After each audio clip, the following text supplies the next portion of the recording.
All right. Hello and welcome to the Verity Podcast. We are now doing video. Very exciting. Hello. You can see me now. Isn't that great? Yay! So, it's been a while since our last podcast, but we've been doing a heck of a lot. And what we wanted to do this time is really explain what we have been doing and what's been going on, because there is so much that has gone on. It is crazy how much is going on. So really, just because it's been a while, we want to just kind of give you a recap of where we are, and most of it's about the production of Where Are You and everything we're doing there. So yeah, I think you're the one that wanted to start off. I can talk to it. So I feel like I want to say something like the beginning of the first Spider-Man movie where he says, if this is a happy tale, if this is a, if somebody told you this was a happy tale, this was an easy, fun tale, then somebody lied to you. Yeah. So, people talk about movies and filmmaking and how it's glamorous, and the people are always drawn to this, and they want to be famous, and they want to do, and I'm like going, making a film is hard. It is very hard. And when you're making a film for the kingdom, it's even harder. You will absolutely, if you're not opposed, I'm going to say this, if you're not opposed by the enemy, then you have to question, are you really doing something for the kingdom? Because if you are, you absolutely will be opposed. There is no getting around that. The enemy does not want things to get out there. This is a great medium. It's a great way to communicate with people. He does not want this to happen. And so we've been opposed. And I'm just going to just say that up front. We have been opposed, and we've been opposed on so many fronts. And it's been a while since we've talked, and we had some initial momentum. We had a lot of interest in our website, a lot of traffic, a lot of people, a lot of fans. And you may think, okay, well, that didn't come to anything. And no, that's not true. Just remember, this business is hard, and getting off the ground is hard. And we have been opposed, and we've had some really big, complicated, negative things that have really been blocking us and slowing us down. We are not stopping. We were continuing moving forward. We have great things that I'm going to talk about. But first of the things, I just want to kind of just talk about some of this, just so you get a feel of some of the things that have happened to us. Like the first thing, I mean, we found a couple of producers that we could work with that we thought we would be a good fit. And we had one of our first meetings, and it was like the next week, two of us, Caleb, you had yours, and then one of them had one of their windows busted out in their car, like the next week. Very next week. It's like we're just getting started, and we're already seriously. And then we had, throughout this last year, we've had, numerous car issues. I think, Timothy had major car issues. You had major car issues with your, we've had issues with transportation, getting producers and people to where they're going to go. I mean, we've had a lot of issues with cars. We've had accidents. People that have been affiliated with us, we've had numerous accidents and serious accidents, cars being totaled, and thankfully everybody was fine. But it was there's a lot of really, really bad stuff. People being stranded on the freeway. And then we had some very close near misses, of very serious wrecks, and that was kind of a thing. So, but yeah, so, we had issues with cars, but then we had other issues. We had hospitalizations. We've had, at least, 4 or 5 people that, 4 or 5 instances, some multiple times, that have had, serious health problems, life-threatening health problems that have happened that has required hospitalizations, and some, for long term. And that obviously, when you're talking about key executive committee members that are like in the hospital, it kind of stops everything a little bit. It really, really slows you down. But we've also just illnesses, and I think Geraldine's going to talk about this. I don't want to go into that, but I'll save that for later. She had a story that she's going to tell us a little bit more about what happened with her, which was, again, a very, very life-alteringly serious thing that happened with her. But, we also had problems with getting the shoot done. We now, thankfully, hey, we have a promotional piece. We have a really good promotional piece that we're very excited about. Let me tell you again, that was hard. We had so many problems, so many issues. We had, fighting and arguing about, where we're going as far as getting a location. We had one of our locations drop out of us that we were counting on at the last minute. We had like a week before we're supposed to film, and we have no location for one of our key scenes. Multiple key scenes. It's one of our we had 3 locations for this that this was filmed at. One was locked down. Well, the other 2 were locked down, but the restaurant scene was not locked down, and we did not have that. And so I had to get on the phone. Caleb got on the phone. We all got on the phone. We called every basically restaurant in Dallas that's ever had anyone ever do any filmmaking. Pretty much. And we had to scurry and get that done. Thankfully, we found a great location with Bubba's, and we found a great person to work with there, and it turned out to be just an amazing.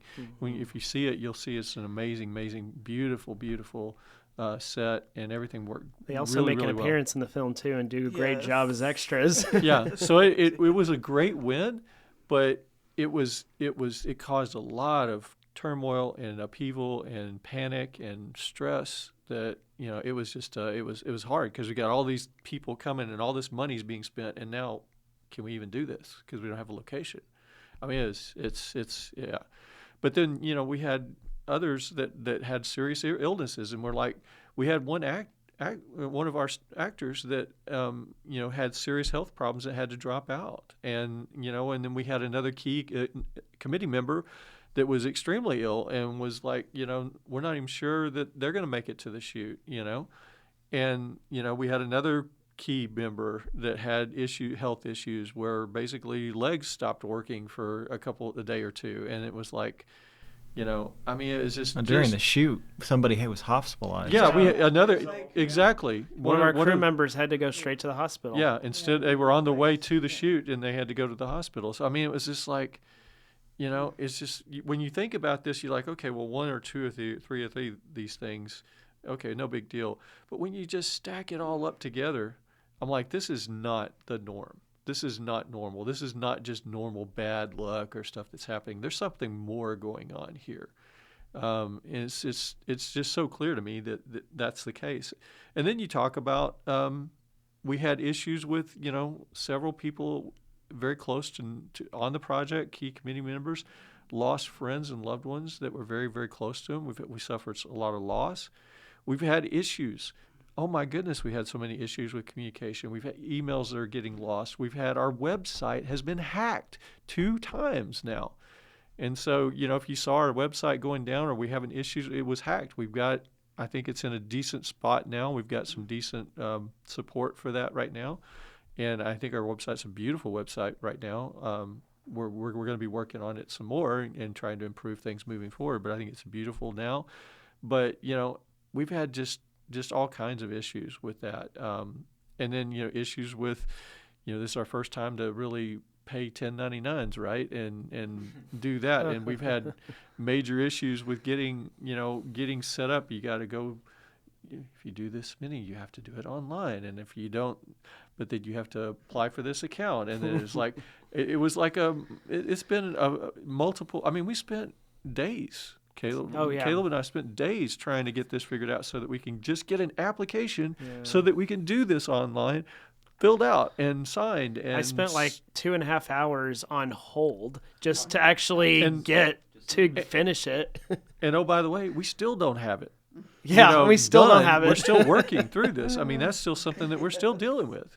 So, it's just, but when we see text, we've had issues with text not getting there, emails not getting there, communication problems. I mean, when you think about like when America goes to war, right? What's the first target we take out? We take out their infrastructure, the key in communication centers. So you think about, communication is critical when you're in warfare. And when we start seeing our communication being attacked, I mean, you're kind of thinking that's just smart warfare. That's where the enemy's going to be attacking you, because if they can damage your key communication, they can definitely harm your ability to do what you want to do. But yeah, I mean, this has just been such a hard journey, in terms of the last year that we've been really working on this film. But I can tell you, we're definitely not giving up. We're definitely not stopping. We're definitely still moving forward. And, but I'm going to let Geraldine kind of go into her story a little bit before we kind of flip the gears. But I think maybe we want to hear just just so you get a better sense of the life-altering change and what happened there. Well, for me, this past July was, I guess I have to back up to June because that's really when it started. But this has been the hardest year that I've ever experienced in my life. And I'm still experiencing it to somewhat, but I look back and I am so blessed for where I am today instead of where I was then.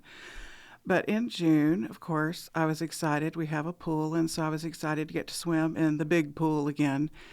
And I slipped when I was getting in the pool, and I broke my foot, which I've broken my foot before, so it wasn't that big of a deal to me, just a hassle. And that happened on a Wednesday, and the next Monday, I was at home alone by myself, and I had, a boot on, and I was just walking across the carpet in the living room of our house. Nobody was there but me. And I hit the rug that was in front of one of our couches. The boot hit it in just a certain way. And that's pretty much, I don't remember much after that, but I fell. And Ben has what they call bell weights, and they have the steel handles on them. And it's not a big deal, but he has them in the floor in the living room. And I came down and fell on my shoulder on the top of that steel bell weight. And it was extraordinary because I broke my shoulder and I dislocated my shoulder at the same time. And I didn't know that then, but that is unheard of, to break your shoulder and dislocate it at the same time. And I also broke it from the back. And nobody ever breaks their shoulder from the back. And it dislocated from the back, and nobody ever dislocates it from the back. And I've heard that over and over from my doctors. And it was very bad because I wasn't able to get up. I don't know how long I was out, but because Ben was playing baseball and he was at a game, and I didn't go to the game because of my foot. And I didn't want to be there with a cast and walking around and everything. But it was very, very difficult laying there and not being able to get up and in such pain. I think I was probably passed out, in and out. But when Ben finally got home, he had the horror of finding me in the floor, and it was the next 12 hours or whatever it was in the emergency room, and it was a horrifying situation that I had to go through.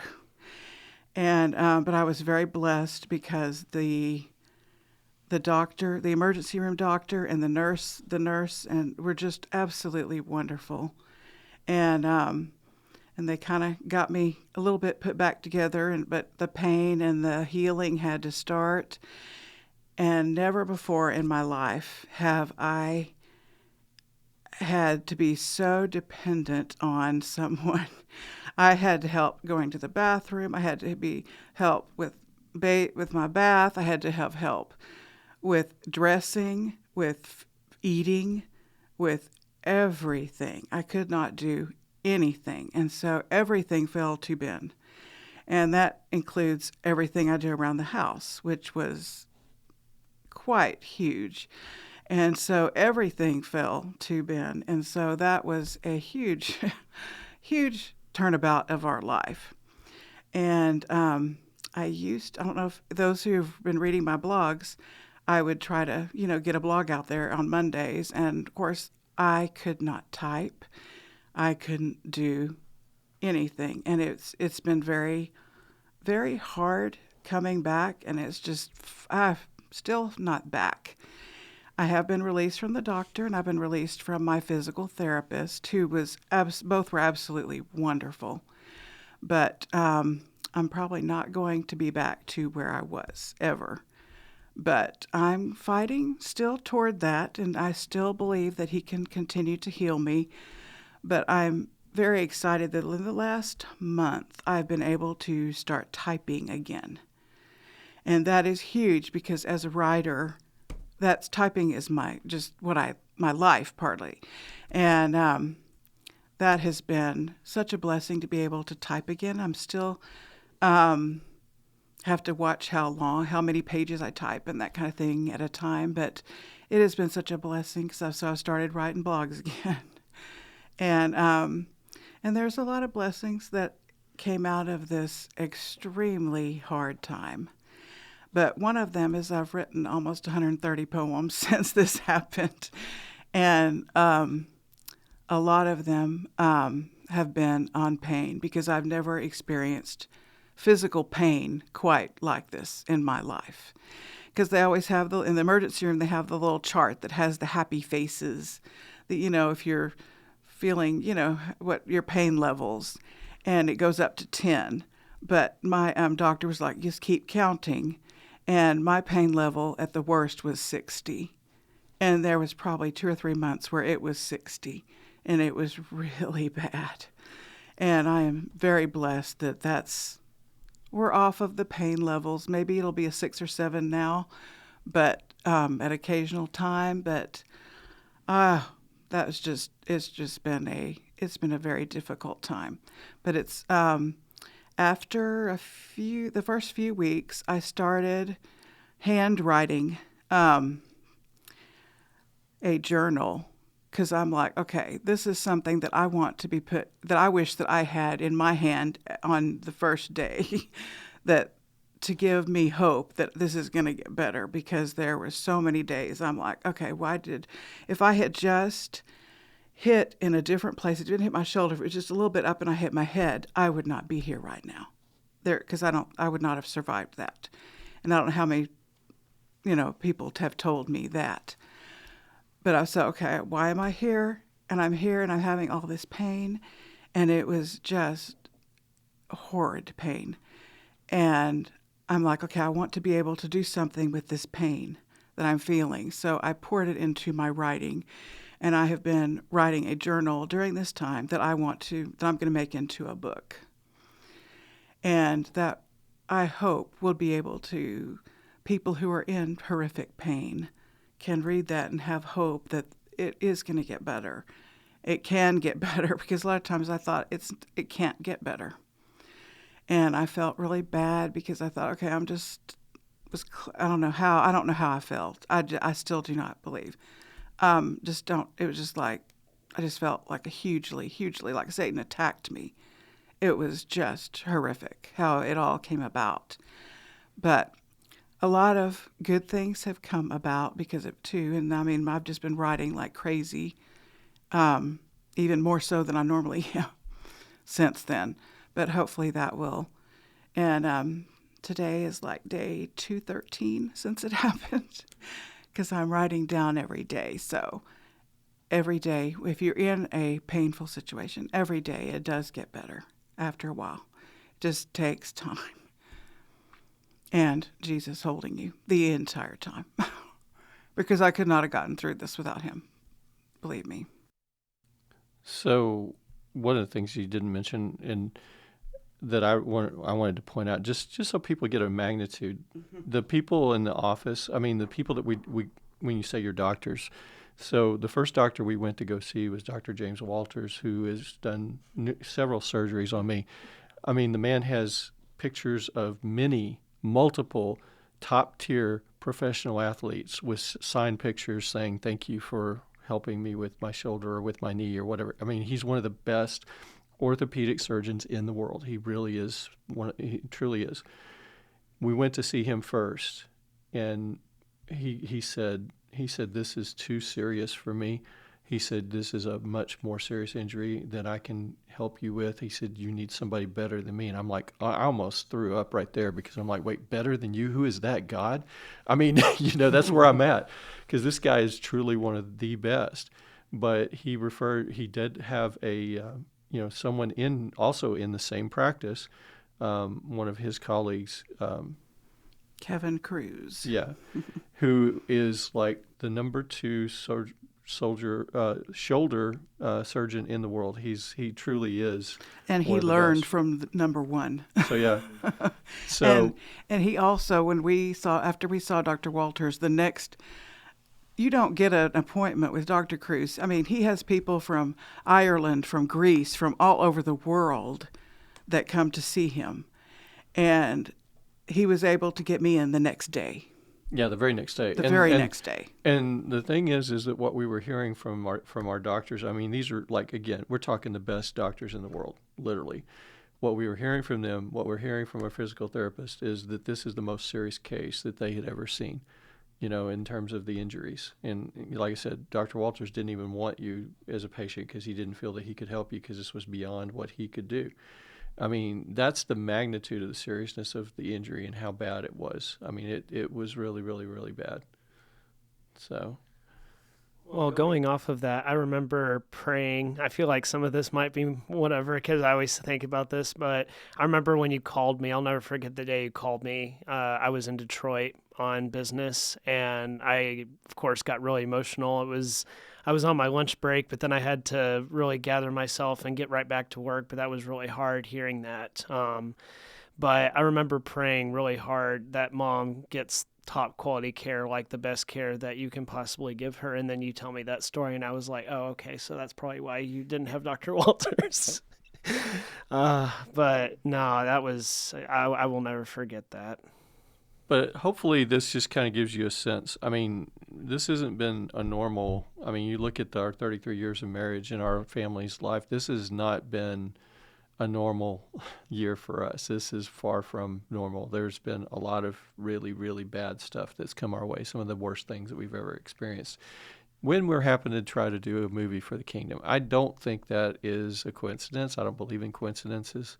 I think this is absolutely being opposed. But we forgot about that. Was another big deal. Yeah. So, Timothy, you want to tell us about your identity theft issues? I mean, that was another huge thing. Yeah, somebody got my phone. You need to be careful because if they got a password and if they get in your phone, they have access to every single account that you have, because everybody uses two-factor authentication through text messages.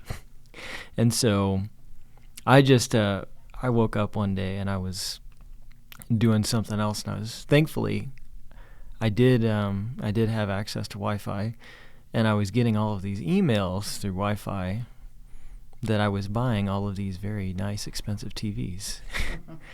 And it was a long process. It was a long process because, it can't be simple. It can't be, okay, well, I'm just going to label all these things as fraud, and then they're going to accept it as fraud, and then we'll just move on. And I just cover everything up and fix it. It didn't work like that, of course. All the companies were like, no, you bought that yourself. You're lying to me. Basically all of them. And I had to spend... It was like 4 or 5 months of fighting before I even got anywhere with them.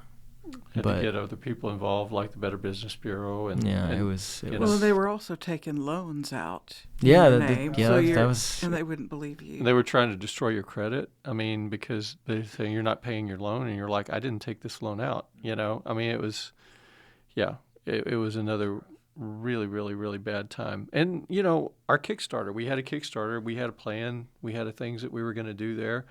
And, that was a colossal flop, unfortunately.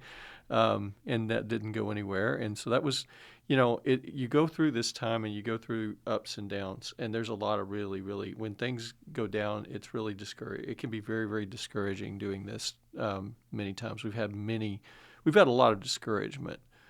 Frankly. And the thing is we're being pushed, we're being tested, we're not going to give up. This isn't going to, I'm not going to give up. If I have to spend my life's fortune, we're not going to give up. We're going to keep going. We're going to do what we have to do. But, through all of this, there are a lot of, positive things that we want to focus on and we want to talk about and say, we're not just saying, oh, well, we're not, you shouldn't feel too bad for us at this point, because I think we're in a good place to move forward. So like Geraldine said, she's back, she's writing, she's 116 poems since July. Do you want to tell Do people you know how any other many? human being that has done anything close to that? Do you want to tell the audience how many poems you've written overall? I'm sure she probably wrote like 3 on the way to the podcast too. Probably. She wrote 3 like 2 days ago. Yeah. Yes, I did, but I didn't intend to. Those last 2 just came to me at weird times. But it is, I don't know the exact number because I haven't recorded, because the last couple of days have been really busy and I haven't been able to write. But it is probably like 620 now, because it's over 600. Because I remember I get over 600. Because the little video that we did, it said that I have a 500, but now it's 600. And I'm just going to keep writing as long as he keeps giving them to me to write. So I'm going to keep writing for him. So another thing on the communication side of things, I remember one of the things that we saw was our Facebook page. Like you have your poetry out on a Facebook page. And one of your poems, probably your most famous poem at the moment, at least, is the poem "Fly to the Unborn." And how many Facebook likes did you get, or views did you get on that? Well, I've posted that poem more than once on my Facebook page, because the first time it only got like 2 or 3 people looking at it, and 2 of the people are friends that they're gonna, anything I put on there, they're gonna put a love or whatever on it.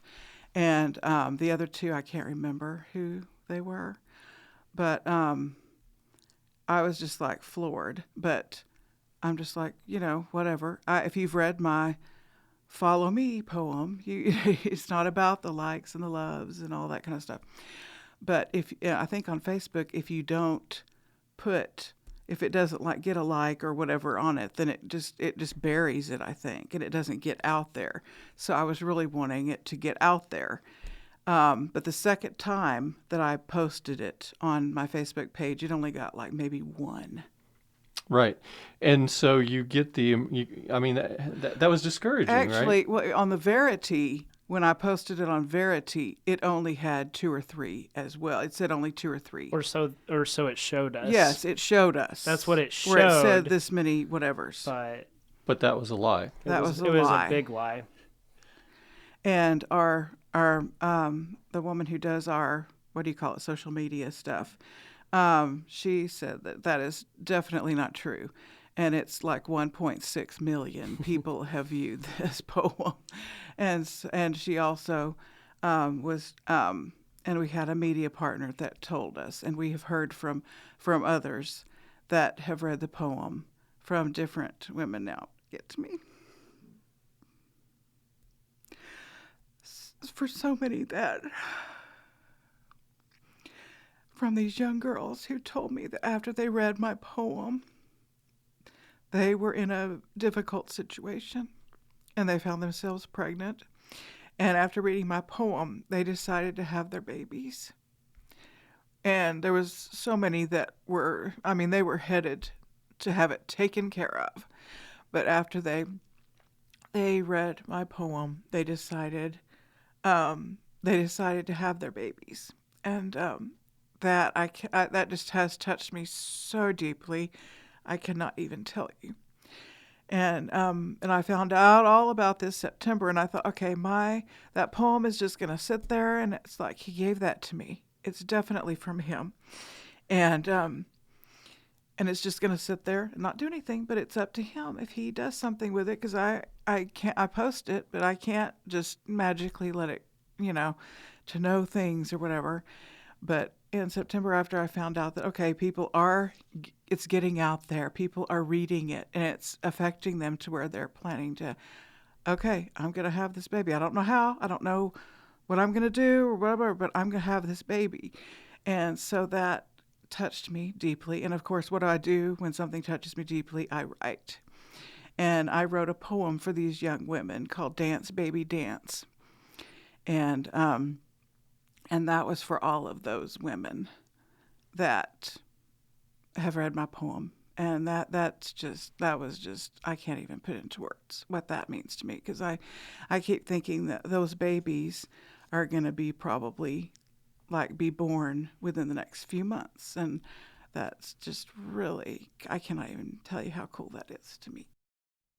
Yeah, I mean, and the fact is that the enemy, back to this communication thing, they wanted us to be discouraged. You were also going September. That was also in the throes of your shoulder. Oh, yes. All of that was happening, and all of these bad things are happening, and trying to keep us. And then you're like, oh yeah, well, one person likes your poem, and the truth, that was such a lie. I mean, the enemy is about lies. Verity, we are about truth. We are. I mean, yeah, you want a war? Okay, we're going to war. I understand you're going to keep coming after us, but we're coming after you too. And I'm not going to stop. We're not going to stop. So on that front, I mean, but, another thing that is a huge, huge development is, Timothy has been working for almost a year, I guess. Well, over a year. No, with Revelation Media, working on. Well, just tell us about what's going on there. Well, our project, we're working on right now the Ark of Joseph, but there's multiple teams that are all trying to do a video translation of the Bible, basically. So that's it was a great opportunity, and it was filmmaking adjacent for me, and it allowed me to do some cool things and be involved in something that's meaningful. And this stuff is getting translated in all sorts of languages that things normally don't get translated into. And this is unique, and it's getting, probably globally, it has more impact than a lot of other things. And this is, Steve Cleary, my boss, his big thing was that these animations are more like the heart language for some of these younger kids. And that's his thing, is like all of these, and it's kind of interesting and relevant to what we're doing, because a lot of these kids, they don't spend a whole lot of time reading. They just don't. And the reality is they're going through the development cycle as a young kid without spending much time reading, and most of their time on YouTube. And that's just the reality of it. That's just the way it is. And so, we got to find other ways to get the gospel to people like that, and you got to be able to touch people in their heart language. So that's what we've been doing. It's been really cool, but we've gotten a lot of help from Revelation Media, and we've used this facility here multiple times. We got to do our auditions here. We've gotten to do several meetings here with some important people, and it's been such a blessing. Such a blessing to be able to use this space, to have some place to go to that's nice. And he just, Steve just gave it for free, just letting us do the just podcast. letting us. And this podcast. And that's the thing. This is Revelation Media's podcast studio, and we've really, really, really wanted to do a video podcast, because it's a big deal being able to see this and being able to put things on YouTube and have a greater reach. And it's been a real blessing to be able to have this here and this equipment and be able to do stuff like that. So yeah, thank you, Steve. Yes, thank you, Steve. The other thing, we recently we talked about this. So in December, right before Christmas, we were able to get all of the planets aligned, overcome many of the obstacles that we talked about, which were enormous, multiple obstacles, and we came out with even some issues with the crew, strong, serious issues with the crew. And despite all of that, we were able to come out with what I think is an amazing promotional piece that is going to help us in being able to sit in front of, which is something that is coming up very, very soon. We're very, very excited about. So we have at least 3 meetings, probably as many as 5 that two that haven't quite been scheduled yet, with distributors that we're going to be meeting with and talking about distribution of the film, getting a partnership in place so that we know, so we know that when we sit down with investors saying, hey, this is what the distribution is going to look like for this thing, so that we know that we have how many theaters we're going to go in, we're doing this right. We're going to get this made in a way that investors will feel good about getting the returns. So that's in place. And the team is hard working on getting some meetings with investors. We have multiple opportunities that we're chasing, sponsorships as well. I think this movie is one that is going to have a lot of opportunity for sponsorships. But yeah, we're looking for investors. We're looking for partners and sponsorships. If you happen to know anybody that is interested, that would be behind this project, that could feel good.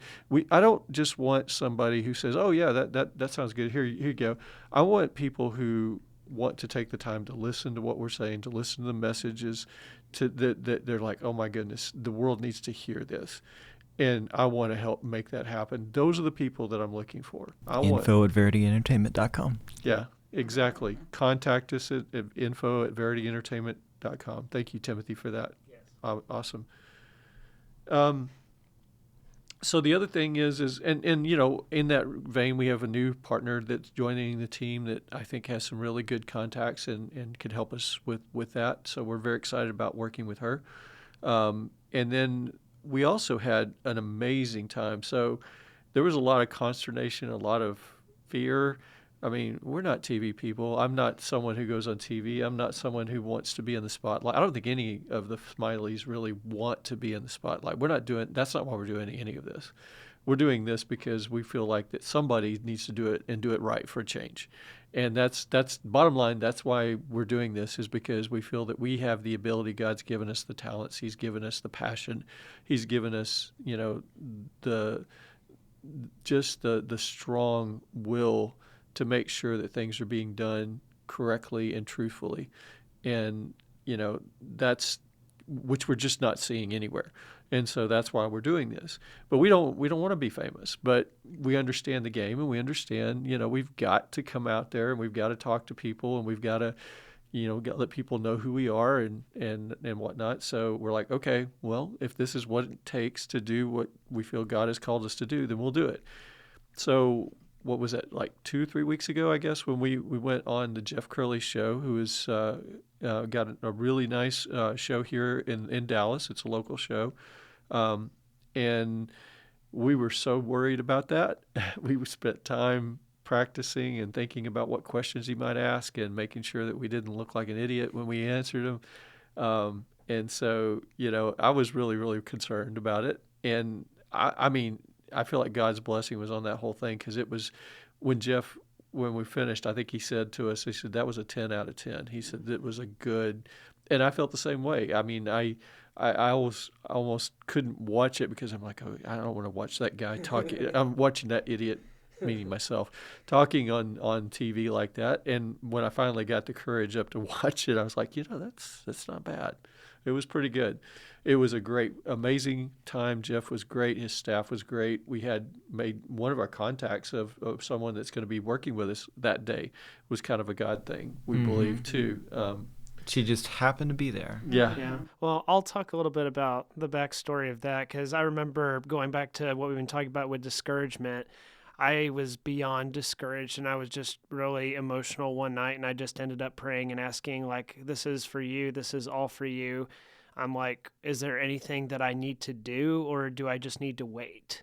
I was like, I will do literally whatever you want me to do, because at the end of the day, this is for you. And then I could just hear God's voice saying, give me 2 days. He said, give me 2 days. And I was like, okay. And so, one of the days was the Jeff Curley show, was literally the next day. So I'm praying the day before the Jeff Curley show. And then guess what? We finished the show, as Dad said, 10 out of 10. One of the producers, or one of the editors, he was giving us the idea, said, hey, I'll send you guys a copy of the show, but just give me, you guessed it, 2 days. So the actual editor said, just give me 2 days. And then, in that same point, we ended up meeting with, the new partner that we have on that same day. And she acted like she was really interested. Now she's going to be working with us. And then the day after that, we end up going to another networking event, and we met a couple other potential people as well. And so, like, in those 2 days, we a lot happened, and it was just amazing. Yeah, the distribution. 3 of the distributors that we're going to be meeting with, we made contacts there. So we're very and we're not talking. These are not like. There's a couple of big names that you would know. I don't want to say it just now, but there's these are not small time wannabe. I mean, these are people who are doing big things that we're talking to. So we're very, very excited about that coming up. Very soon. So bottom line is, here we are, February. We're about a year. We're actually less than a year now from when we want to do our theatrical release. We have a huge mountain still to climb. I don't want to say that, but I feel like we're in a better place than we've ever been. We have the tools. We have a team. We have the knowledge. I feel that we have the backing of our Father, and He's fighting for us. The enemy is still going to keep coming at us. I expect things to continue to happen. I would be shocked if they didn't. Well, last week we came here to do this podcast. Oh yeah, there you go. Last week, and we weren't able to do it, so that's why we're issues. But today it's working out. But we had some technical issues last week that we couldn't do it, Yep. and so we are going to continue to get opposed, and we're going to continue to fight. Mm-hmm. Yeah, not stopping us. Makes us want to fight even more, if I'm being honest. Yeah, no, absolutely. Well, I think that's a wrap on this one. But yeah, we just wanted to let people know we're still here. We're still fighting. Mm-hmm. We're going to bring this about, and keep praying for us, please. Yes, Thank you, definitely guys. We keep your also prayers. want to hear from you. Yes. We'd love to hear from Oh, you. So absolutely. that's the thing about this whole discouragement. The thing is, there's been a block in communication there. And so we're not so big and high and lofty that we're not willing to talk to you and hear from you. Because I would love to hear. No, I don't think you guys have any idea just how much. One of the reasons we are babies helped able us. to keep going Yes. is That because helped we are us. consistently, we had several people, and not just the people that Geraldine mentioned, but several people that have mentioned the impact that what we're doing already has had on their lives. And it's helped us to be able to continue to move forward. So we appreciate every one of you taking the time to do that, because it's meant so much to us. Because for me, it's like I could be in my office writing, and printing my poems out and giving them to somebody, and but that's not, because I'm not really an in-person type person, or out. I didn't want to be on the Jeff Curley show. I didn't want to be on a video podcast, and I didn't want to, But I feel like, okay, if this is what I need to do to do His will, what He's called me to do, then I will do it. Mm-hmm. And you have to put aside what I think other people think, or whatever. And I feel He has truly called us to do this. And I pray that everybody that hears this will really seek a relationship with Jesus, not just during the hard times, but during the good times, during all of the times in between, because that's what He wants with us, and that's what it's not about this life, it's about the one that's about the next. And we just wish blessings on everybody. Yeah, we really hope that this brings encouragement to everybody, and to all the people out there that have messaged us. I just want to say thank you from all of us, because you remind us what we're fighting for. You remind us why we're doing what we're doing. We're doing it for the kingdom, but we're also, doing this to help heal, everybody. And I don't think I can say thank you enough for giving us, the messages of, like just the women that have decided to keep their baby. I mean, it's just amazing. And, and regarding the warfare, we started this with a movie quote, so we can maybe end with one, borrowing from that monologue from Neo at the end. I know that you're out there, and I know that you're afraid of us. Because that's the thing. if you're doing what you're doing for the kingdom and you're doing it, for the glory of God, you're a threat to the demons and their way of life. You may not, see yourself as a threat, but you are, because you know the truth. And the truth is, nothing is more dangerous to Satan than the truth. Thank you for listening. Thank you for listening. Bye.